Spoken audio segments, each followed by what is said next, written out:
Hi, my lovely little balls, my little Tauruses. This is your horoscope for November 2019. You guys don't like me very much. Like, out of all of the views for the horoscopes, Taurus is always very low, which is weird because I'm quadruple Earth. I have a Virgo Sun, a rising sign Taurus. So I ought to really be able to relate to you guys. So weird that maybe we're too alike. Who knows? Anyway, this is your horoscope for November. Okay, so on the 31st of October, what happened is that Mercury, the communication planet, goes retrograde and it stays in retrograde until the 20th of November. And Mercury, when it goes retrograde, communication becomes more difficult. So misunderstandings, lost text, lost emails. It happens in your seventh house of relationships. So watch out for misunderstandings in relationships. So even friends you've known for 15 years and you're like, they get what I mean. Be very clear and very, very concise, especially when you're making plans, because there is room for misunderstanding. On the 2nd of November, Venus, your ruler, goes into Sagittarius, and then it moves into Capricorn on the 26th of November. So it spends most of the month in Sagittarius, and Venus in Sagittarius is really light and adventurous. It's not like in Scorpio where it's brooding and dark. So you're going to feel the urge to meet new people and to gallivant around and to enjoy yourself and to maybe even look at joining a group, like going to a dance group or going to some sort of self-help group or some sort of personal development, anything like that, okay? You may be drawn to that, and there's nothing wrong with it. Jupiter is in that 8th house as well, so in fact, if you connect with other people or different parts of the world, that's where your luck is going to come from. So the more flexible and mobile you can be in November, the better. So that continues until the 11th of November. And what happens then is that Mercury transits in front of the sun, so we'll be able to see it, okay? Mercury, communication planet. The last time that happened was 2016. Next time it's going to happen is in 2039. And it's just kind of the communication planet going in front of the sun. It shows us how tiny it is. It happens in your 7th house of relationships.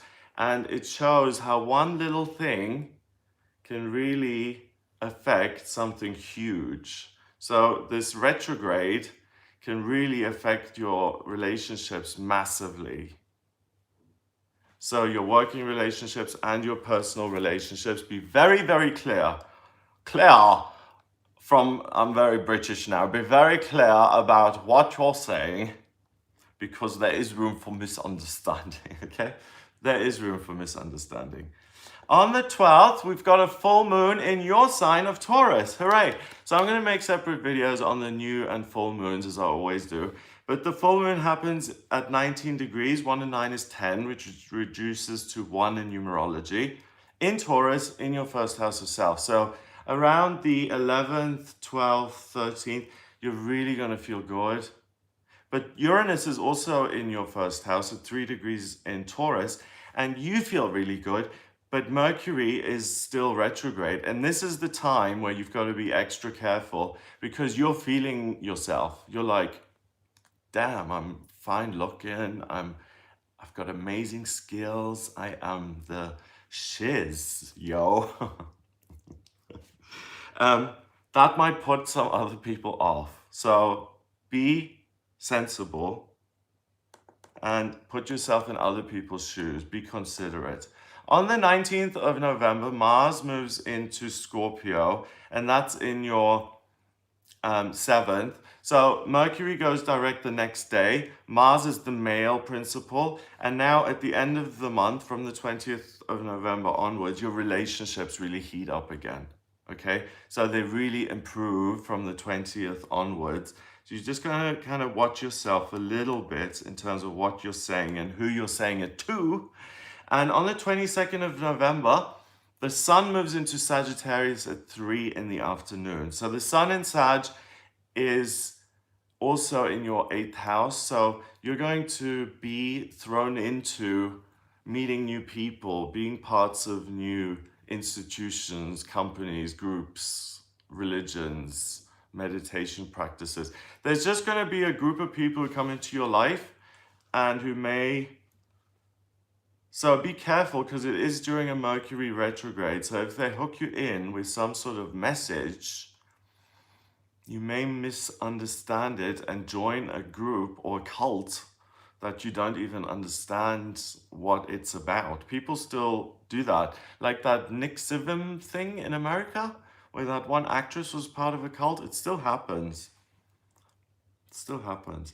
So you're going to feel like a load has been lifted from your shoulders on the 22nd of November when the sun moves into Sagittarius, because you're now looking at the future again and saying, how do we move forward?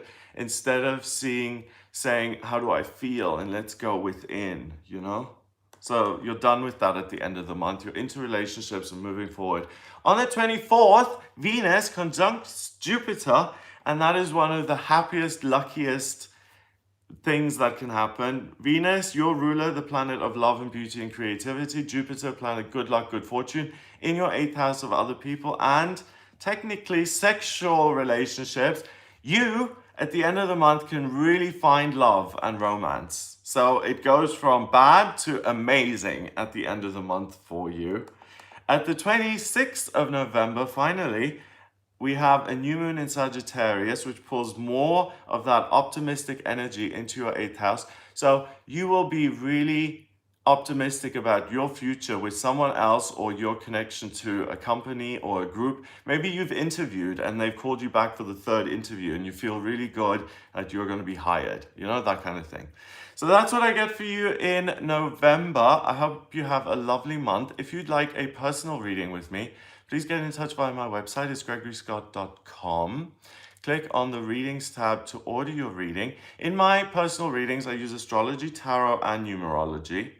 I need your place of birth, date of birth, and time of birth to draw up your chart. If you don't have the time of birth, order a chart rectification with me. That's a process where I can work out your time of birth. And then I can answer any questions you have, any questions you've got. So get in touch with me via the website. If you like this video, hit subscribe, share the video if you really like it. Have a fabulous month.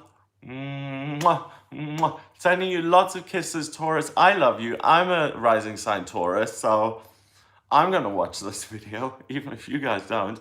Have a lovely, lovely month, and I'll speak to you soon. I'm just kidding.